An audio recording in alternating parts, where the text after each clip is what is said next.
Hi all, I am excited to try a very new beard beer today called One Thing Led to Another, double dry hopped IPA.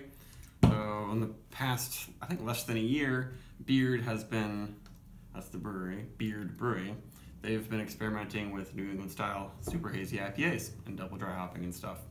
I've had their Hobbit Juice, and I think they're one of their pale ales, and those ones are a little bit kind of old-fashioned West Coast, pretty good. Yeah, Hobbit Juice and their other double IPAs have pretty high ratings, but yeah, it wasn't super exciting, but I've heard good things about their hazy IPAs, that they're doing really well, and I think this is the first time they've shipped one out to Boston.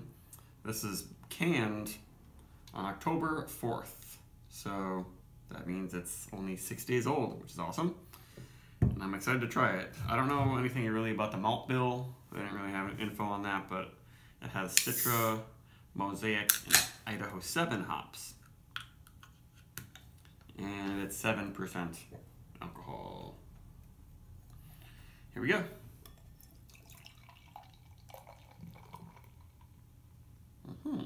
Quite hazy. For sure.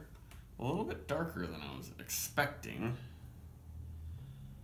but not off-putting. It's not brownish gray or anything like that.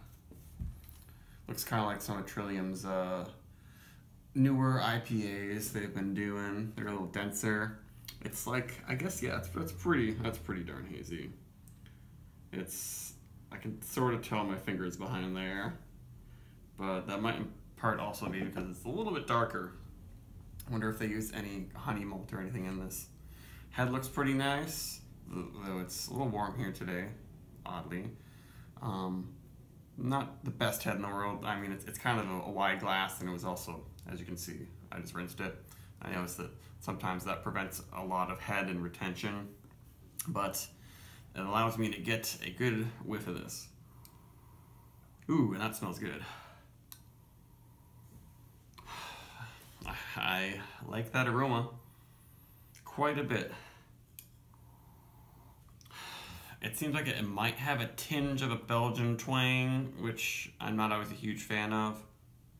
It's got a juicy fruit thing going on, but we'll see if it actually goes all the way to, you know, banana or clovey bubblegum. I don't like it when that happens in these.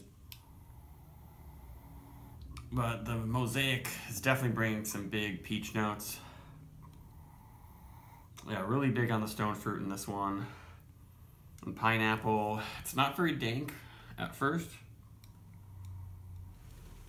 Maybe a little bit of melon hit in there. I do get a sort of generic spicy resins hop quality, but nothing really green or oniony. And a pretty big aroma.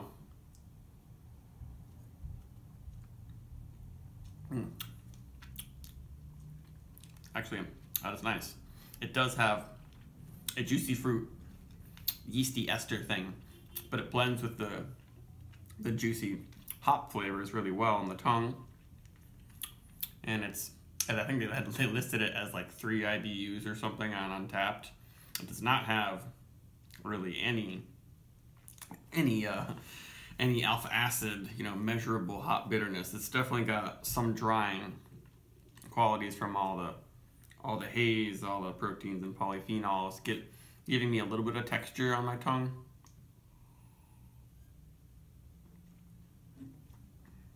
Kind of soft. It's not super fluffy and airy on my tongue like Treehouse, but it's got a nice body. Not too sweet. And there's a lingering estery quality, that lingering juicy fruit bubble. I mean, I should describe how juicy fruit is like a specific Wrigley created gum that is like a specific flavor that I like. I find that hops can kind of bring that. This doesn't have that bubble gum, like traditional bubble gum flavor that you find in a lot of Belgian beers. That would be kind of a turnoff. Then I would like kind of categorize this as more of a Belgian IPA. But it's not a turnoff.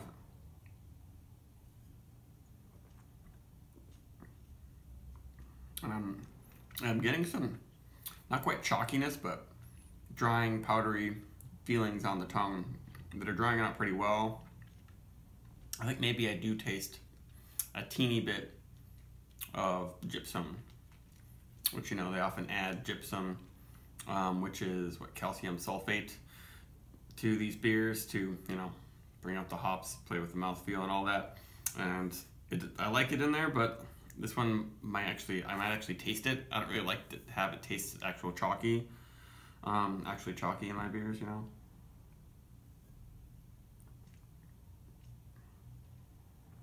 But it's pretty darn soft, pretty darn juicy and fruity. I'd say I like it. It's not. There are a few problems, I would say, the chalkiness and the flavor of it, but that's really it. The juicy fruit, I said, I don't really mind. I mean, I do generally like a little bit cleaner yeast in my New England style IPAs, but I do like, you know, the yeast to be bringing something to the party. At least I'd give this one a 4. I was expecting a little bit better for some reason, but it's perfectly good. I think a lot of people will really like this beer if you like your hazy IPAs. Maybe people who like Mystic, or this is a brewery from Chicago, but it kind of reminds me of Hop Butcher for the World. 2 breweries that are doing a lot of really fruity, easy, low bitterness IPAs that have a twinge of a Belgian tang. Yeah, Mystic, sometimes it's more, sometimes it's less. They have pretty big batch variation. But I think I've rambled on for enough. Yeah, this is close to a 4.25 for me. It's worth it, especially because it's not super expensive. A lot of stuff like this is now $20. I got this for $17. Not too bad. But I would recommend giving Beard's new hazy IPAs a shot. I think all of them have this kind of template for a label. So if you see this kind of label, this color label, and it says DDH IPA on there, then I think it should be the hazy ones, not their, their standard, clearer, more old-fashioned IPAs. All right, I'm done.